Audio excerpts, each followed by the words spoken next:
HMI itu ada NDP, nilai-nilai dasar perjuangan di bab 3. Kebebasan universal dan kemerdekaan.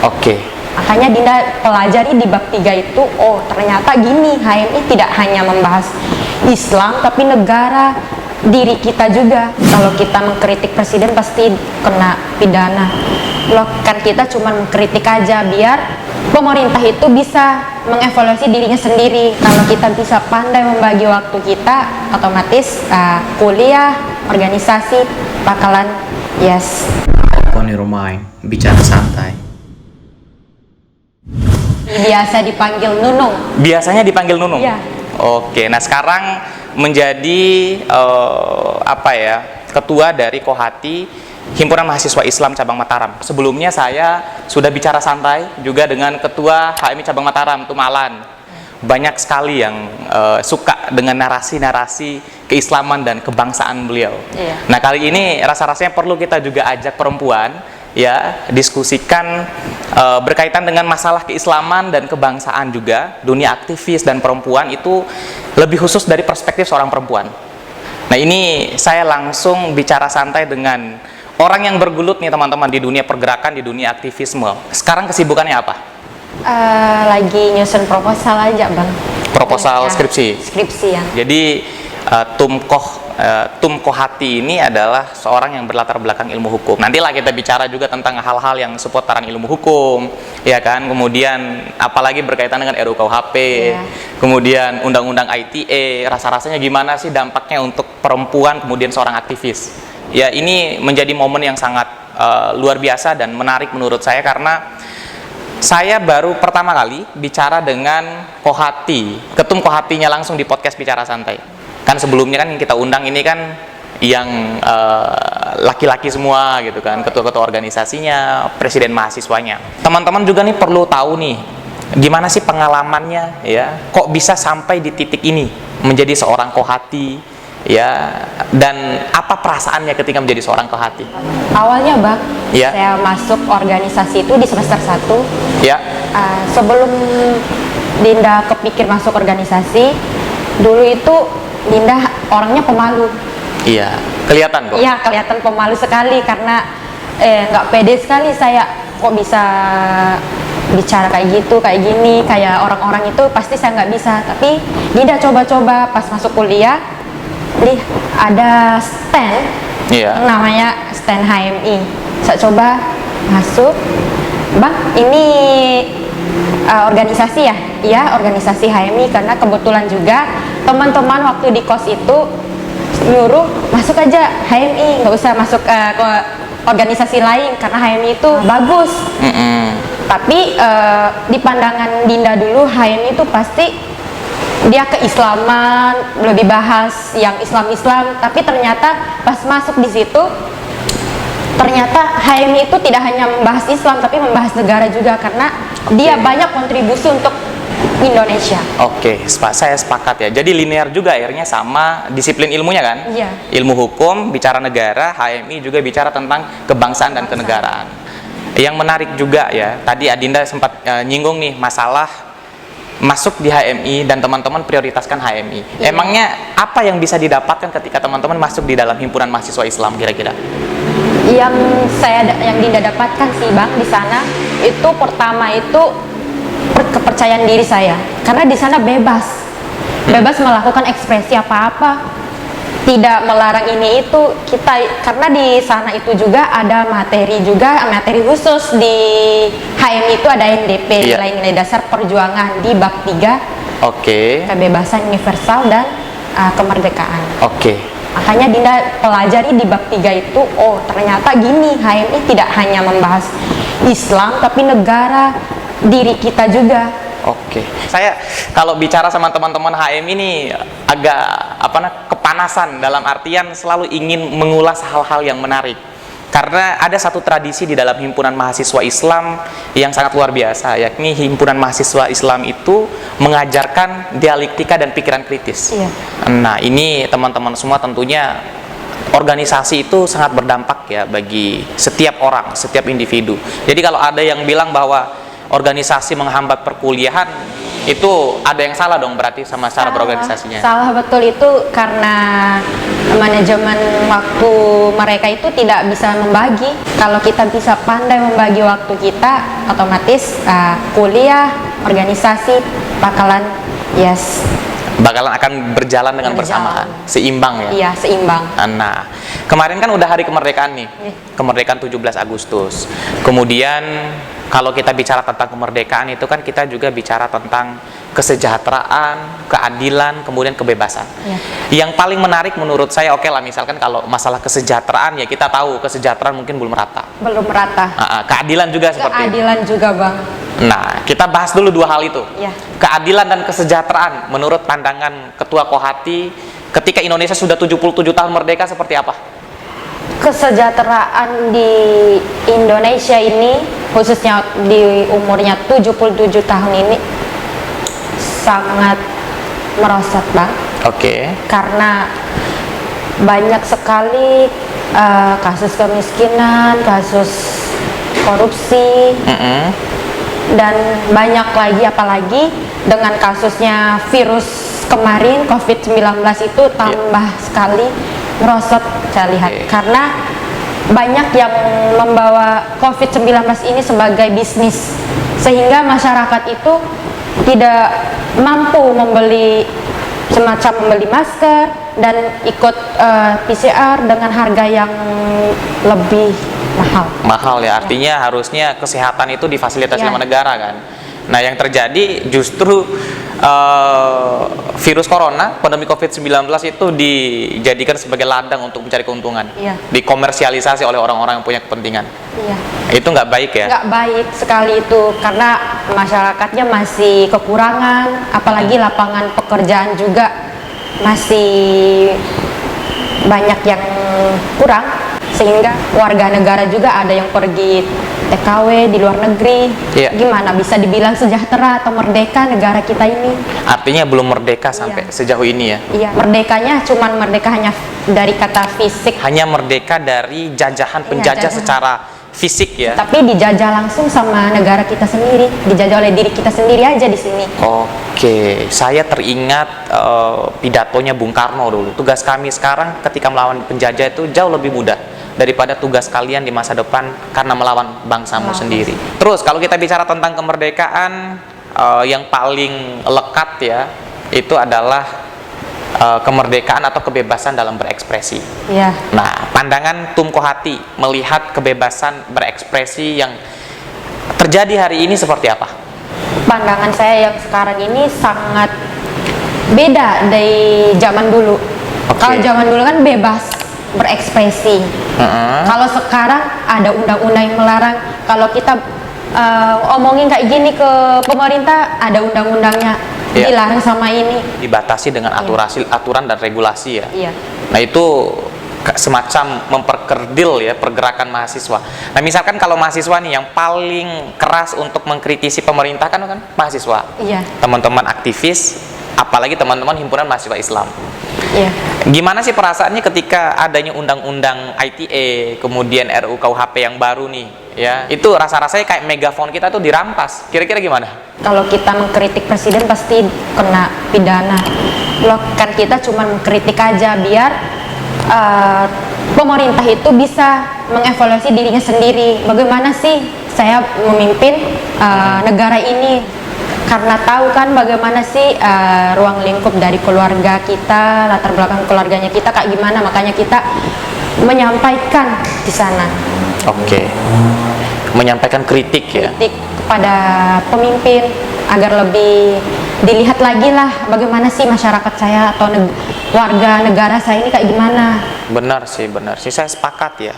Ini sekaligus sebagai kritik untuk orang-orang yang mengambil kebijakan di negara kita, siapapun, mungkin sampai kapanpun video ini nanti diupload ya, bahwa demonstrasi kritisisme yang dilakukan oleh teman-teman himpunan mahasiswa Islam, oleh aktivis di perguruan tinggi itu tidak muncul begitu saja, tapi itu berdasarkan mengakar oleh permasalahan-permasalahan yang terjadi. Nggak mungkin kita di kampus lipat tangan di atas meja kalau masih ada warga masyarakat di pelosok timur sana yang masih sekolahkan anaknya dengan memecah batu. Iya betul bang. Iya kan, negara itu berarti nggak hadir untuk menyelesaikan persoalan itu. Kalau menurut teman-teman himpunan mahasiswa Islam, kritisisme itu sepenting apa? Kalau menurut Dinda bang, kritisisme itu sangat penting seharusnya, karena biar tahu bagaimana sih kinerja mereka itu, dan biar mereka tahu juga aspirasi dari masyarakat itu. Karena kita dari kalangan di bawah yang lebih tahu, dan pemerintah itu harus mendengarkan kritis kita itu, dan kita juga dari teman-teman himpunan mahasiswa juga tidak hanya sembarang mengkritik orang, kita itu harus mengkaji dulu bagaimana sih persoalan-persoalan yang ada di negara ini. Kalau di HMI itu ada 5 insan cita. Ya, 5 insan cita. Oke, 5 insan cita. Kira-kira apa aja tuh, Dinda? Tujuan dari HMI itu ada 5: insan akademis, pencipta, pengabdi, yang bernafaskan Islam, dan bertanggung jawab atas terwujudnya masyarakat yang diridhoi oleh Allah Subhanahu wa taala. Nah, itu 5 insan cita yang memang bukan hanya dipegang ya, tapi itu kayak Gordon ini. Ya, jadi dia selalu bersama dan berbarengan dengan nafas-nafas perjuangan teman-teman yang menjadi kader dari himpunan mahasiswa Islam. Kemudian HMI ini kan terkenal punya sejarah panjang. Iya. Rasa-rasanya menjadi organisasi kepemudaan paling tua di Indonesia. Tertua. Menurut Adinda gimana? Melalui sejarah panjang itu, apakah kader HMI hanya bisa menyombongkan, oh saya dari HMI punya sejarah panjang dan lain sebagainya? Apakah hanya itu gitu? Tidak bang. Jangan hanya bilang saya kader HMI yang organisasinya paling tertua di antara yang lain. Tidak hanya bilang kayak gitu, tapi kita harus juga mengimplementasikan bagaimana sih perjuangan-perjuangan pahlawan dulu, atau Lafran Pane yang mencetus pertama HMI itu, bagaimana sih memperjuangkan sampai-sampai dulu itu kan bang pernah mau dibubarkan, sempat dibubarkan. Benar. Oleh PKI. Saya sih sepakat ya. Jadi kita jangan jadi orang yang besar karena organisasi, tapi kita harus jadi orang yang membesarkan organisasi. Iya. Itu penting. Itu mindset itu harus ditanamkan kepada semua kader, termasuk teman-teman di Kohati. Nah, ini baru kita masuk nih, bicara tentang Kohati. Nah, sekarang kan Adinda kan jadi ketua dari Kohati HMI cabang Mataram. Yang Adinda perhatikan ya, dinamika para Kohati atau kader-kader perempuan ini menyikapi isu-isu yang terjadi di Nusa Tenggara Barat atau di Indonesia itu seperti apa? Dinda baru pelantikan 1 bulan 5 hari. Dan kita bisa mengkaji isu-isu di sana, mengajak teman-teman HMI Wati. Kalau Kohati lembaganya. Kalau HMI Wati sebutan buat perempuan. Perempuannya HMI Wati ya. Gitu. Di sana itu kita bisa mengkaji sama-sama isu keperempuanan, isu-isu yang lagi hangat sekarang itu, apalagi pelecehan seksual. Dan pelecehan sama anak-anak. Dan banyak lagi. Nah, melihat beberapa kasus itu, kira-kira gimana respon dari teman-teman HMI Wati ya, teman-teman Kohati lah melihat isu ini? Apakah geram? Sangat geram bang. Apa yang mau disampaikan ke teman-teman tuh? Atau para pelaku kira-kira gimana? Sangat geram sekali, karena kita udah memakai dengan tertutup sekali, tetap mereka melakukan agak seperti catcalling.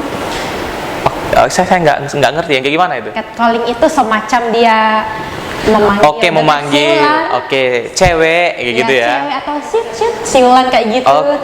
Itu catcalling itu bisa termasuk pelecehan seksual juga kepada perempuan. Kayak yang bilang memegang fisik aja. Jadi bilang kiri kanan, kanan. Biasanya cowok kalau nongkrong tuh kayak gitu. Kalau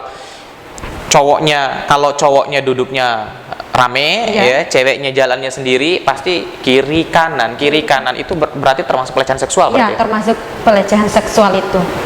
Komitmen teman-teman Kohati kira-kira gimana? Komitmen kita itu, kita harap karena sekarang juga ketua DPR RI itu adalah perempuan. Benar. Kita minta itu kejelasannya.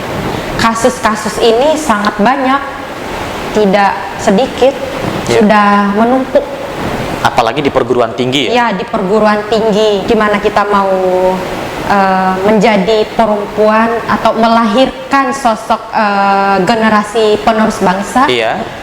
malah dilecehkan oleh orang-orang yang tidak bertanggung jawab. Apalagi korban-korbannya itu kadang dia bercerita, kadang juga enggak. Iya. Karena menyangkut harga diri nggak berani Iya. cerita.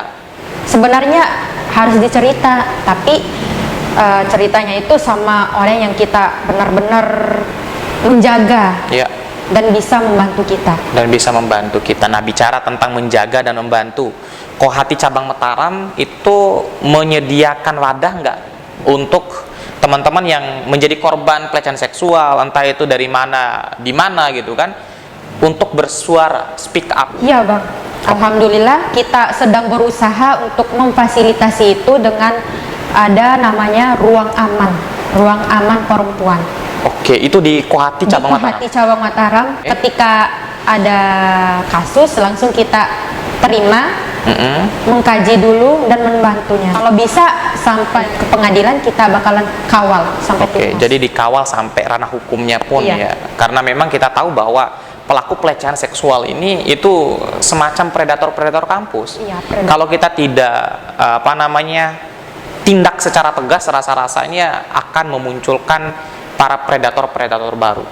Dan teman-teman himpunan mahasiswa Islam khususnya Kohati berkomitmen untuk itu. Iya Bang, sudah berkomitmen dan tinggal di email aja di Kohati Mataram.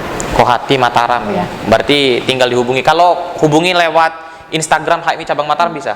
Ada Instagram Kohati juga, Oke. Kohati Mataram juga. Oke. Langsung dikabarin di situ, nanti kita cek langsung. Kita udah mau masuk di segmen akhirnya, Dinda. Ah, Sebelum kita akhiri podcastnya, mungkin ada harapan untuk teman-teman anak muda, khususnya perempuan di NTB, ya, untuk bagaimana mereka tetap punya keinginan untuk terus menumbuh suburkan pikiran. Apa yang mau disampaikan buat mereka? buat teman-teman atau mahasiswa baru yang baru masuk di berbagai perguruan tinggi, khususnya di Universitas Mataram, Muhammadiyah, UIN Mataram, dan kampus lainnya, saya harap teman-teman bisa melihat dan mengikuti organisasi Himpunan Mahasiswa Islam, karena di organisasi ini tidak hanya membicarakan keislaman, kenegaraan, tapi juga merubah teman-teman lebih baik lagi, lebih pede dan berkualitas. Nah, itu yang paling penting, karena Himpunan Mahasiswa Islam itu punya tradisi berpikir, kita diajarkan dialektika, Iya. dan kita kembali lagi diajarkan untuk mengabdi untuk masyarakat di lingkup yang lebih besar lagi. Ya, Seperti itu, Adinda ya? seperti itu Bang. Oke, dan harapannya untuk teman-teman anak muda NTB, yang paling berharga dari seorang anak muda itu bukan kendaraan apa yang dia pakai, Iya. bukan arloji apa yang dia pakai, tapi yang paling berharga dari seorang anak muda itu adalah pikirannya. Oke. Salah satu cara untuk menjaga pikiran adalah masuk bersama organisasi Himpunan Mahasiswa Islam, karena nantinya pikiran kita akan terus tumbuh subur. Sebelum saya akhiri podcastnya, Adinda ya, kami dari podcast Bicara Santai itu punya satu souvenir. Ya, sebagai bentuk terima kasih kami, Adinda mau mampir di podcast Bicara Santai. Jadi ini Adinda, souvenir dari podcast Bicara Santai. Souvenir ini teman-teman bisa pesan di OC Plakat ya. Ini support dari OC Plakat, tempat pembuatan souvenir paling recommended di Kota Mataram. Dan kalau teman-teman mau pesan souvenir seperti ini, kontak personnya saya cantumin di video dan di deskripsi video ini. Ini Adinda bisa diterima? Nah, jadi souvenir ini bentuk terima kasih kami. Mudah-mudahan Adinda nggak kapok mampir di podcast Bicara Santai. Tidak lah Bang, Oke, nggak ya? Nggak lah. Nah, kalau kapok gimana kira-kira? nggak bakalan kapok Nggak kalau bakalan membahas negara ataupun perempuan. Saya sampaikan terima kasih buat teman-teman di podcast Bicara Santai. Mudah-mudahan kita semua selalu dijaga dalam sehat untuk terus berpikir tentang kebaikan bangsa kita. Saya Yusril Iza Mahendra bersama dengan Adinda Husnul Khotimah, ya, Tumkoh dari Kohati HMI Cabang Mataram menyampaikan salam hormat. Mudah-mudahan kita semua selalu ingin memperjuangkan kepentingan masyarakat. Wassalamualaikum warahmatullahi wabarakatuh. See you. Oke. Makasih banyak Dinda ya. Ya, Bang. Ya.